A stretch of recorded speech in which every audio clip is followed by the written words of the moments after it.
Kita ke informasi selanjutnya, pemirsa. Ketua BEM FH UBK mengakui menerima sejumlah uang dari pihak tertentu.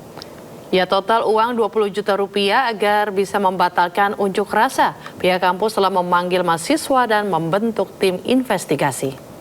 Terkait uang itu memang saya terima. Muhammad Abdi Mauludin, Ketua Badan Eksekutif Mahasiswa Fakultas Hukum Universitas Bung Karno, mengakui menerima sejumlah uang. Sebagai pelakunya. Ia menjalani sidang terbuka yang dihadiri ratusan mahasiswa serta Sivitas Akademika UBK. Meski sempat menolak, ia akhirnya mengaku setelah didesak rekan-rekannya, Abdi menerima sejumlah uang dengan alasan untuk biaya operasional aksi. Total sekitar 20 juta rupiah. Abdi akhirnya mengaku menerima uang dari pihak tertentu di mana awalnya ditawarkan agar demonstrasi batal digelar. Dana tersebut kemudian dipecah dan dibagikan ke beberapa pihak mulai dari senior kampus hingga pengurus BEM lainnya dengan nominal 2 hingga 2,5 juta rupiah per orang. Terkait uang itu memang saya terima 20%. Kemana distribusinya? Saya memakai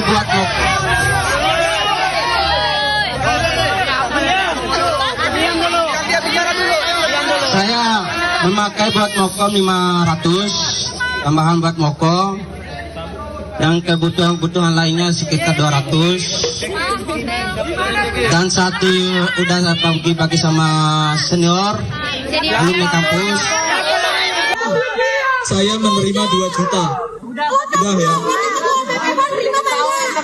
Wakil Ketua BEM setahu saya menerima. Kalau nominalnya saya kurang tahu. Usai sidang terbuka sempat terjadi kericuhan saat mahasiswa berusaha mengejar rekan-rekannya. Pihak kampus UBK mengaku telah menerima informasi bahwa Ketua BEM FH UBK menerima uang 20 juta rupiah sebelum unjuk rasa.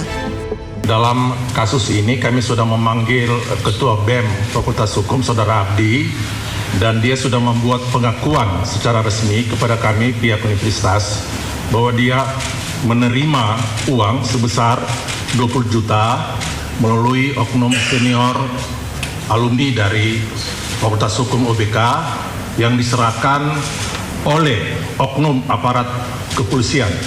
Jadi ada pengakuan dari yang bersangkutan. Dalam proses ini kami Bung Karno sudah membentuk tim investigasi. Sebelum polemik ini pecah, Abdi bersama perwakilan mahasiswa lainnya sempat diterima oleh Wakil Presiden Gibran Rakabuming Raka di Istana Wapres. Mereka menyampaikan sejumlah tuntutan. Dari Jakarta, tim liputan iNews melaporkan. Pemirsa, Yayasan Lembaga Bantuan Hukum Indonesia atau YLBHI mengecam dugaan aliran uang yang diterima perwakilan mahasiswa dalam unjuk rasa bertemakan Tata Ulang Indonesia pada 15 Juni lalu di Medan Merdeka Selatan. YLBHI meminta Kapolri khususnya Divisi Propam mengusut dugaan oknum polisi yang memberikan uang kepada perwakilan mahasiswa. Ini bukan hanya merusak semangat masyarakat, semangat mahasiswa yang mereka selama ini bergerak dengan murni ya, dengan nurani, sekarang bergerak karena uang gitu. Tapi yang kedua, dia menjadi memblurkan suara rakyat. Harusnya suara rakyat terdengar oleh presiden, oleh pimpinan DPR, malah diblurkan oleh demo-demo bayaran. Ini praktik yang selama ini berlangsung lama dan sudah seharusnya tidak boleh ada. Yang kedua, kita juga bertanya dari mana uangnya. Kan uang ini harus jelas peruntukannya, APBN, dan bisa diaudit. Tentu dalam audit inilah hal yang bermasalah secara hukum. Jadi menurut saya badan-badan pemerintahan ya seperti Bapisus atau apa itu harus berani mengungkapkan ini siapa dan dari mana uangnya gitu. Yang ketiga tentu di level mahasiswa atau di level aktivisnya kita berharap dan meminta tidak lagi hal seperti ini. Ini benar-benar merusak dan mengganggu suara rakyat, suara mahasiswa yang harusnya mereka murni berdasarkan fakta dan bukan karena gerakan uang. Apalagi ini adalah bagi saya rupanya targetnya membenturkan membuat konflik horizontal antara sesama mahasiswa gitu. Dan tentu ini sangat mengecewakan ya bagi kita, tentu kepada kampus, kepada level-level di BEM, mereka bisa menyelenggarakan evaluasi kepada sesama rekannya sendiri. Kita kemudian tidak bisa mendiamkan ada anggota kepolisian yang berusaha mengganggu demokrasi. Kepolisian tugasnya adalah menjaga demokrasi, melindungi setiap suara yang lahir dari masyarakat. Pemirsa, kita ke informasi selanjutnya. Kasus dugaan korupsi dana CSR Bank Indonesia dan OJK terus bergulir di KPK. Seorang model cantik bernama Fitri Asidiki hingga kemarin belum memenuhi panggilan KPK sebagai saksi, padahal sudah 3 kali dipanggil penyidik. Model cantik bernama Fitri Asidiki telah dipanggil KPK sebanyak 3 kali, namun mangkir tanpa keterangan. Fitri yang juga mantan staf ahli anggota DPR dari Partai Gerindra Heri Gunawan akan dimintai keterangan sebagai saksi untuk menelusuri aliran dana yang diduga berasal dari tindak pidana korupsi dana CSR Bank Indonesia dan OJK. KPK masih mempertimbangkan langkah lanjutan untuk menghadirkan Fitri termasuk opsi pemanggilan paksa. KPK sebelumnya telah mengumumkan 2 tersangka dalam kasus ini, yakni Heri Gunawan dan Satori. Keduanya merupakan anggota DPR periode 2019-2024, namun mereka belum ditahan.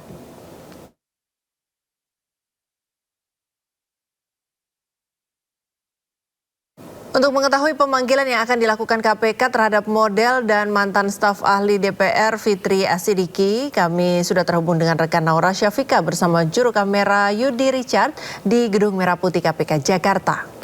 Ya, selamat pagi Naura. Kapan rencananya Fitri akan dijemput paksa oleh KPK? Silakan laporannya.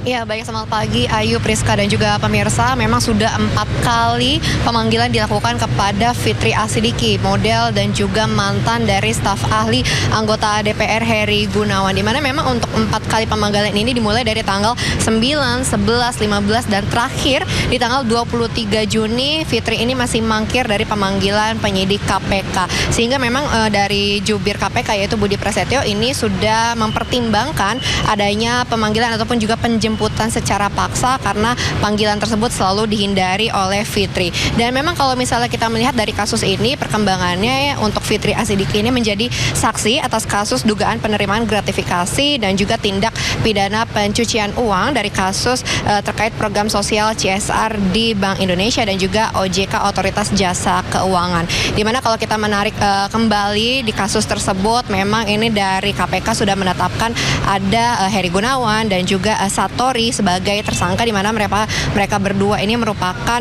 anggota Komisi 11 DPR RI saat ditetapkan sebagai tersangka. Dan kasus ini memang juga diduga saat dari BI dan OJK ini mulai sepakat untuk memberikan dana seperti CSR kepada setiap anggota Komisi 11 DPR, di mana nantinya dari setiap tahunnya akan ada 10 kegiatan dari BI, kemudian juga 18 hingga 24 kegiatan CSR dari OJK. Namun dari sepakat dan juga perjanjian bersama, dari uang yang sudah dicairkan kepada Heri Gunawan dan juga Satori ini digunakan untuk hal lain ataupun juga kepentingan pribadi. Hingga di pagi hari ini kami masih belum menerima informasi, Ayu, Priska dan juga pemirsa, terkait apakah nantinya KPK akan kembali mencoba memanggil ataupun juga penjemputan paksa, apakah akan dilaksanakan hari ini, di jam berapa, kami masih memantau karena memang di pagi hari ini untuk wilayah ataupun juga lingkungan Gedung Merah Putih KPK ini masih belum banyak terlihat oleh awak media. Hanya beberapa dari karyawan KPK yang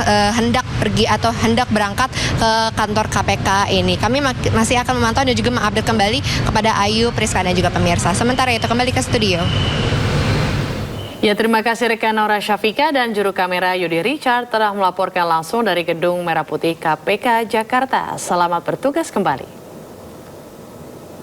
Pemirsa, tersangka kasus tudingan ijazah palsu terhadap Presiden ke-7 Joko Widodo, Roy Suryo, mengajukan pra-peradilan terhadap Polda Metro Jaya. Roy Suryo mengajukan pra-peradilan karena mempermasalahkan upaya paksa Polda Metro Jaya yang melakukan penangkapan dalam proses hukum tahap 2.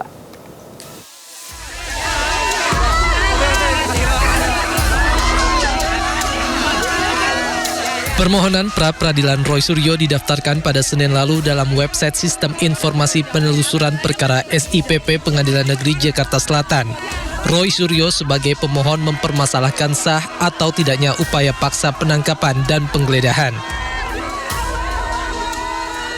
Adapun termohon dalam pra-peradilan ini adalah Polda Metro Jaya, yakni Kapolda Metro Jaya dan Direskrimum Polda Metro Jaya, serta tim penyidiknya, Jaksa Agung, Jampidum, dan Kejaksaan Tinggi Jakarta. Kuasa hukum Roy Suryo menyatakan sejak awal penangkapan terhadap Roy dan Dr. Tifa, pihaknya keberatan dengan upaya paksa yang dilakukan Polda Metro Jaya. Tim kuasa hukum menilai mekanisme penangkapan dan penahanan yang dilakukan Polda Metro Jaya melebihi kewenangan. Dari Jakarta, tim liputan iNews melaporkan.